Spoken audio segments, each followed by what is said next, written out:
नहीं बचा सकते हम रिश्तों को टूटने से, जबकि हम अच्छी तरह से जानते हैं कि विभीषण हमारे घर के अंदर है। आपने अपना मन बना लिया है ना विद्या? तो ठीक है, अब हम भी अपना मन बना लेते हैं। हम भी यहीं पर बैठ के इंतजार करेंगे। फैसला आपको लेना है। अगर धीरज यहाँ इस घर में वापस आएगा तो हम ये घर छोड़कर हमेशा हमेशा के लिए चले जाएंगे। माँ, वो भानु मसीह आज मिल में आई थी और उन्होंने भानुजी जी आए या ना आए, कुछ कहे या ना कहे, कुछ करे या ना करे, जिए या मरे, हमें कोई फर्क नहीं पड़ता। ये मुद्दा हमारे घर का है और हमारी पत्नी के बीच का, इसलिए कोई बीच में नहीं बोलेगा।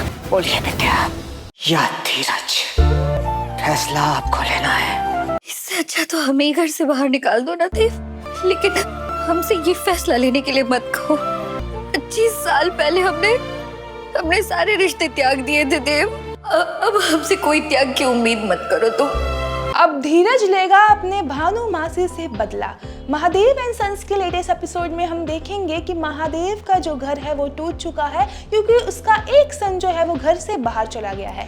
अब भानु इसे देखकर जो है वो काफी ज्यादा खुश होती है और कहती है कि अभी महादेव एंड सन्स के घर से सिर्फ एक सन जो है वो बाहर गया है। अब देखना धीरे धीरे जो 2 सन है वो भी बाहर चले जाएंगे और महादेव का सन जो है वो हमेशा के लिए डूब जाएगा। अब ये लाइन सुनकर रज्जी जो है वो परेशान हो जाती है। रज्जी को कहीं ना कहीं लगता है कि मैंने जो किया वो गलत किया, मुझे भानु मासी का साथ नहीं देना चाहिए था।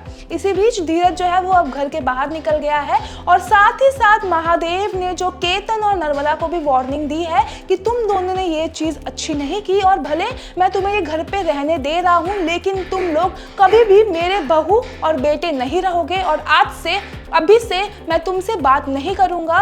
और भाई जो हमारी विद्या है वो तो नर्मदा से ऐसे नफरत कर रही है और ऐसे रूडली बात कर रही है जैसे कि वो उन्हें जानती ही नहीं है।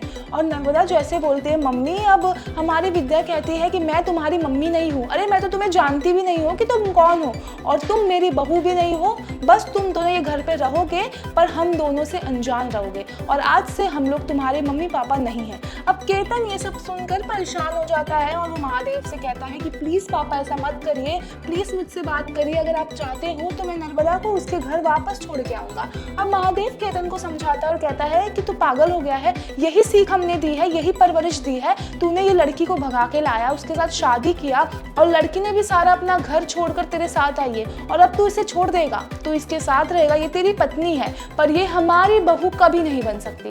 अब हमारे जो धीरज है वो सीधा रज्जी के पास जाते हैं और उसे वार्निंग देते हैं कि आज जो भानु मासी ने किया ना वो बहुत ही गलत किया है और अब पंगा उन्होंने सीधा धीरज से लिया है। अब मैं उन्हें छोड़ूंगा नहीं और जाओ तुम बता के आओ, तुम हर चीज भानु को बताती हो ना और मुझे पता है तुमने ही पीछा किया था और भानु को बुलाया था वहां पर मंदिर में। अब मैं जो उनके साथ करूंगा ना ये तुम देखना, अब मैं भूल जाऊंगा कि वो मेरी मासी है। अब ये सब सुनकर रज्जी परेशान हो जाती है क्योंकि हम सब जानते हैं कि धीरज कैसा है, वो अपने बात का एकदम पक्का है और अब तो कोई भी नहीं है उसके साथ। महादेव ने भी उसे निकाल दिया है, धीरज अब अकेला रहेगा और मनमानी भी करेगा और धीरज है भी सही इंसान क्योंकि हमेशा वो सही बात ही कहता है। अब धीरज जो है भानु को एक अच्छा सबक सिखाएगा जिससे भानु की जो ये खुशियाँ थी वो हमेशा के लिए खत्म हो जाएगी। वेल आगे का एपिसोड काफी ज्यादा इंटरेस्टिंग होने वाला है। आपकी क्या राय है ये पूरे अपडेट को लेकर, हमें कमेंट सेक्शन में अपने ओपिनियन जरूर शेयर कीजिए और ऐसे ही टीवी के लेटेस्ट अपडेट के लिए हमारे साथ बने रहिए।